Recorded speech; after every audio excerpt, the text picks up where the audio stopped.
আসসালামু আলাইকুম। সবাই আশা করছি আল্লাহর অশেষ রহমতে ভালো আছেন। দেখতে পাচ্ছেন এটা হচ্ছে জিওলাইট। এটা মূলত ব্যবহার করা হয়, এগুলো মূলত এসিআই কোম্পানির। তো এগুলো আমরা ব্যবহার করি মূলত পুকুরের তলদেশ থেকে গ্যাস নিরসনের জন্য এবং যাতে পুকুরে গ্যাস না হয় এই জন্য মূলত জিওলাইটগুলো ব্যবহার করা হয়। তবে জিওলাইটের আরও কয়েকটা উপকারিতা আছে, সেটা হচ্ছে এটা শুধুমাত্র গ্যাস নিরসন করে না, বিশেষ করে পুকুরের তলদেশে 3 ধরনের গ্যাস হয়। একটা হচ্ছে অ্যামোনিয়াম আর হচ্ছে মিথেন। অ্যামোনিয়া রাসায়নিক সংকেত হচ্ছে NH3, অ্যামোনিয়াম হচ্ছে NH4 আর CH4। আমরা সবাই জানি মিথেন গ্যাস, যেটা সাধারণত বাসাবাড়ির চুলায় লাইনের যে গ্যাসটা ব্যবহার করা হয় ওইটা।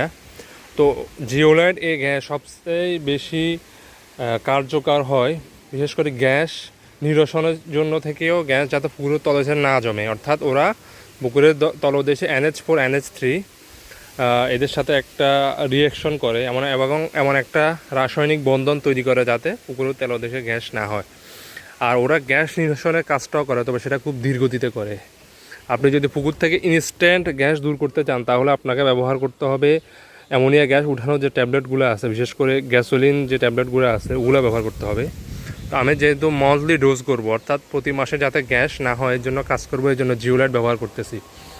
তো জিওলাইট নিয়ে আমি আগে একটা কথা বলছিলাম, সেটা হচ্ছে আমাকে যাদের কাছ থেকে জিওলাইট সংগ্রহ করছি তারা প্রথমে ঠকিয়ে দিছিল। হচ্ছে কি, ওরা বলতেছে কি জিওলাইট দিয়ে আপনি চুনের কাজও করতে পারবেন, যার কারণে আমি পুকুর প্রস্তুতি শুরুতে আর চুন দেয় নাই, শুধু জিওলাইট দিছিলাম।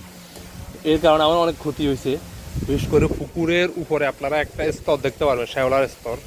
এটা যদিও মাছের প্রাকৃতিক খাবার, কিন্তু এটা মোটা হয়ে গেলে তখন এটা পুকুরের অক্সিজেনের জন্য অনেক বড় সমস্যা তৈরি করে। সূর্যের আলো পুকুরে প্রবেশ করতে পারে না, এবং এরা রাতের বেলা এই শ্যাওলাগুলো অক্সিজেন কনজিউম করে পুকুর থেকে, যার কারণে অক্সিজেনের সংকট দেখা দেয়। তো আমি যদি শুরুতে চুন দিতাম পুকুরের প্রতি শতাংশ 1 কেজি করে, তাহলে এই সমস্যাটা আর হতো না। যেহেতু ভুল যাওয়ার হয়েছে, প্রথম বছর অভিজ্ঞতার অভাব ছিল, তো আমরা এই জিওলাইটকে আরও কার্যকর করার জন্য একটা রাসায়নিক ইউজ করবো। এটা হচ্ছে ইউকা।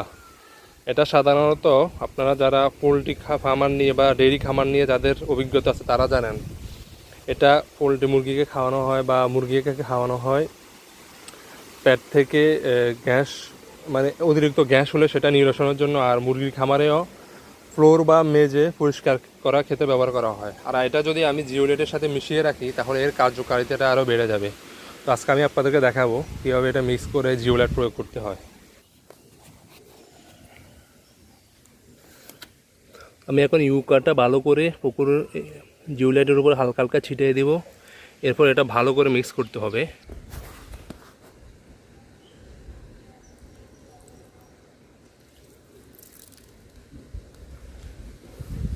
ভালো করে মিক্স করে নিতে হবে। এটা মিক্স করার পর এটা আমরা রোদে রেখে দিব কয়েক ঘন্টার জন্য বা কয়েক মিনিটের জন্য। মোটামুটি মিক্স হয়ে গেছে, দেখতে পাচ্ছেন কালারটা কিছুটা অরেঞ্জ বাদামি রঙে ধারণ করছে। তো এটা আমি কয়েক ঘন্টার জন্য রেখে দিব।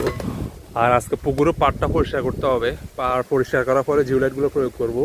বিশেষ করে দিনের মধ্যম সময় জিওলাইট প্রয়োগ করতে হবে, যাতে এটা ঠিকমতো কাজ করে। আর আজকে রাতে একটু পুকুরে অক্সিজেনের ব্যবস্থা করতে হবে, কারণ জিওলাইট প্রয়োগ করার পর যখন এটা কার্যকারিতা শুরু হয় NH3 আর CH4 অর্থাৎ অ্যামোনিয়াম গ্যাসটা পুকুরের উপরে উঠে চলে যায়, কিন্তু ভারী গ্যাস যেটা NH4 অ্যামোনিয়াম যেটাকে বলি, ওইটা কিন্তু পুকুরের উপরে উঠে না, ওটা পুকুরে দ্রবীভূত হয়ে থাকে, যার কারণে অক্সিজেনের সংকট দেখা দেয় যখন সূর্য ডুবে আর কি, সূর্যের আলো যখন থাকে না। তো এই কারণে আমরা আজকে রাতে মোটরটা চালিয়ে একটু অ্যারেশনের ব্যবস্থা করব পুকুরে, যাতে অক্সিজেনের সংকট না হয়। তো আমি এখন মারা শুরু করব। যেহেতু আমি নিজেই ক্যামেরা করতেছি, পুরো ভিডিওটা আপনাদেরকে শো করতে পারবো না। বিসমিল্লাহ আমি শুরু করতেছি, আপনাদেরকে দেখাবো কীভাবে মারবো। শুরুতে একটু আমি আপনাদেরকে দেখাবো, বাকিটা আমি নিজে পুকুরে নেমে মারতে হবে। বিসমিল্লাহ রহমানির রহিম। এই দেখতে পাচ্ছেন মারছি।